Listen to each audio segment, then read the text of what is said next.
Why we solve others' problems but struggle with our own. A psychological exploration.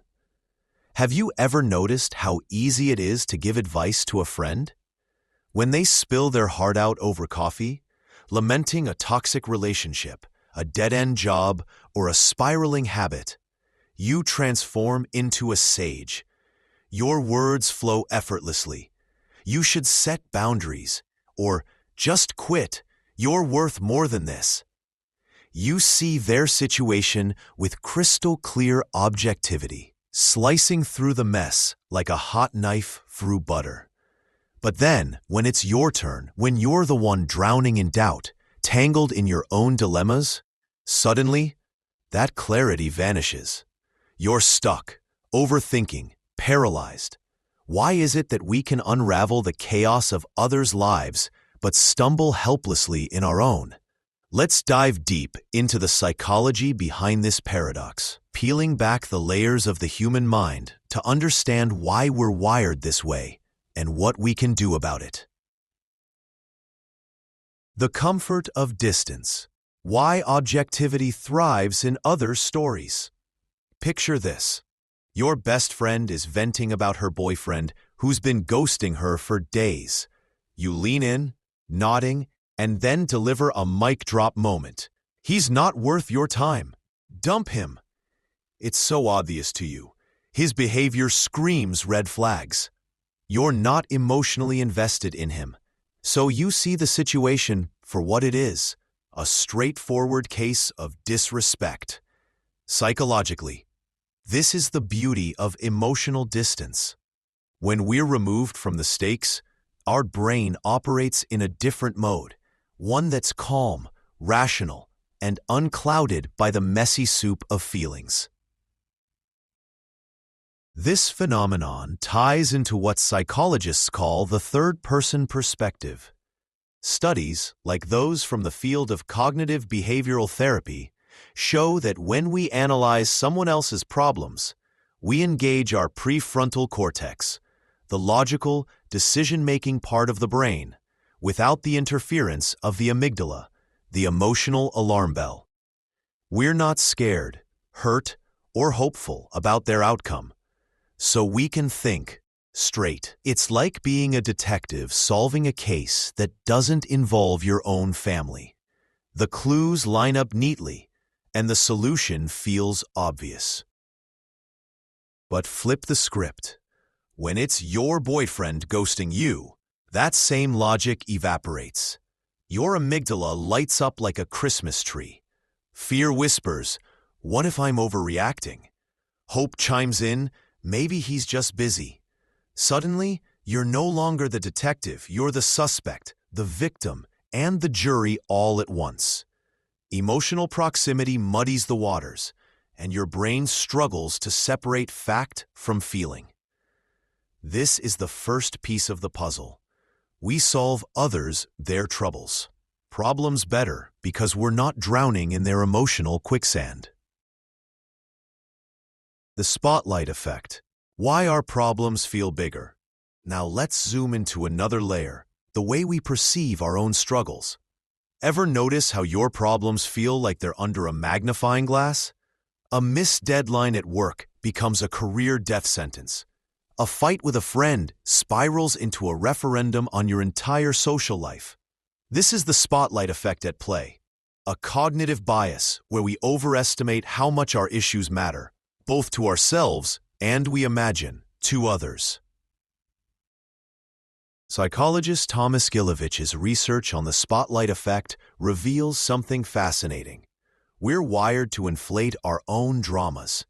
When your friend misses a deadline, you shrug and say, "It happens, talk to your boss." But when it's you, your mind spins a horror story. "I'm incompetent. I'll get fired. I'll never recover." Why the double standard? Because when it's our life, we're the protagonist in a high-stakes movie, complete with dramatic music and slow-motion close-ups. For others, we're just watching a casual sitcom. Empathy is there, but the stakes don't feel personal. This inflated perception doesn't just make our problems feel bigger, it makes them harder to solve. The more monumental something seems, the more overwhelming it becomes. We freeze, caught in analysis paralysis, while our friend's identical issue looks like a simple checkbox to tick off. It's not that we're incapable of problem solving. It's that our brain tricks us into thinking our dilemmas are uniquely unsolvable. The curse of knowledge. Too close to see the forest. Here's where it gets even juicier. The curse of knowledge.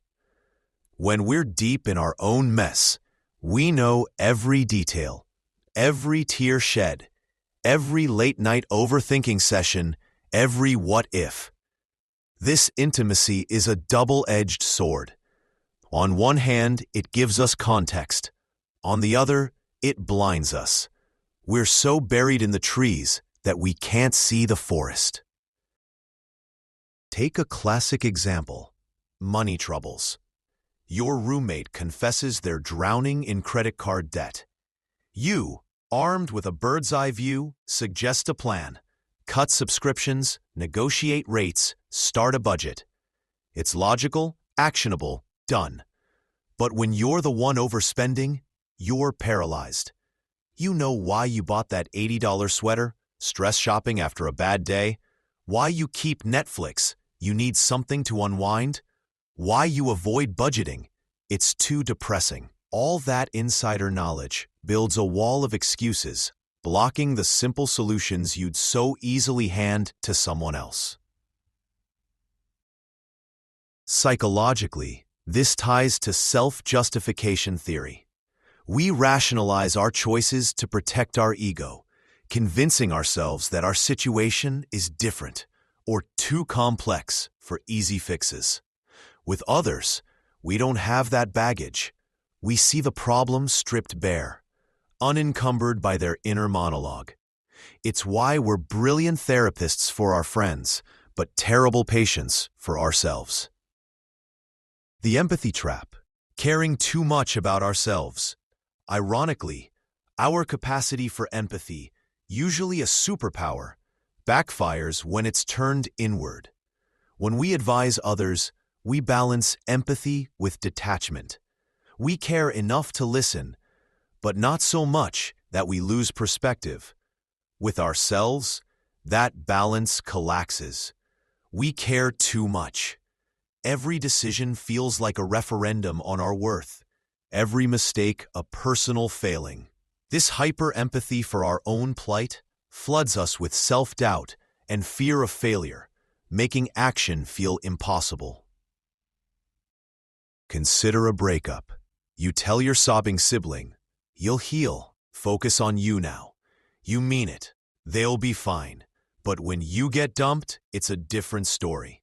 You spiral. Am I unlovable? Did I ruin everything?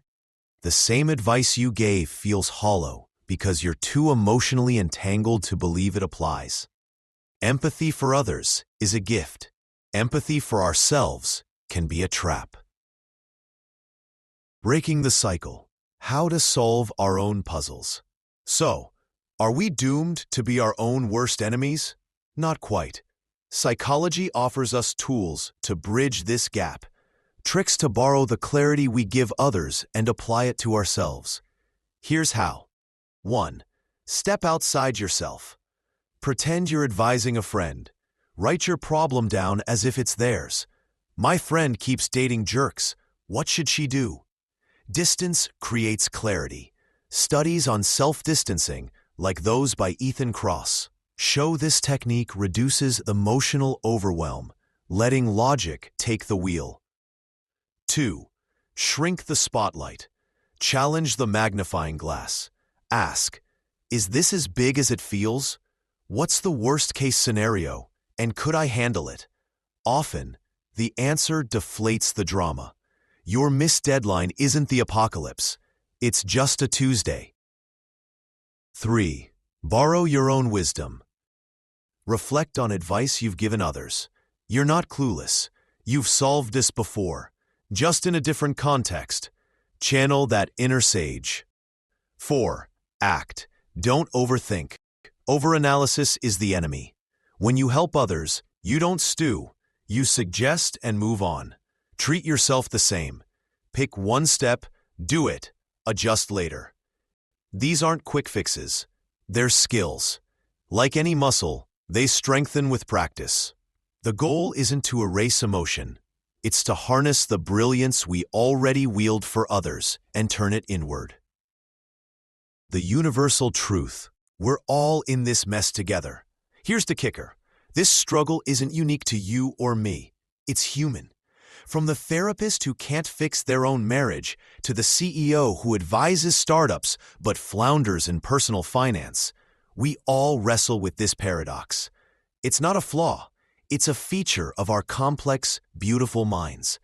Recognizing it doesn't solve everything, but it's a start. It reminds us to be gentle with ourselves, to laugh at the irony, and to keep trying. So next time you're doling out genius advice to a friend, pause, bottle that clarity, that confidence, and save a drop for yourself. You're not as hopeless as your brain wants you to believe. You're just too close to the mirror to see your own reflection clearly. Hey, if this resonated with you or made you nod, smile, or think, I'd love for you to hit that like button and subscribe. Stick around for more dives into the wild, messy, fascinating world of the human mind. Let's figure this life thing out together, one paradox at a time.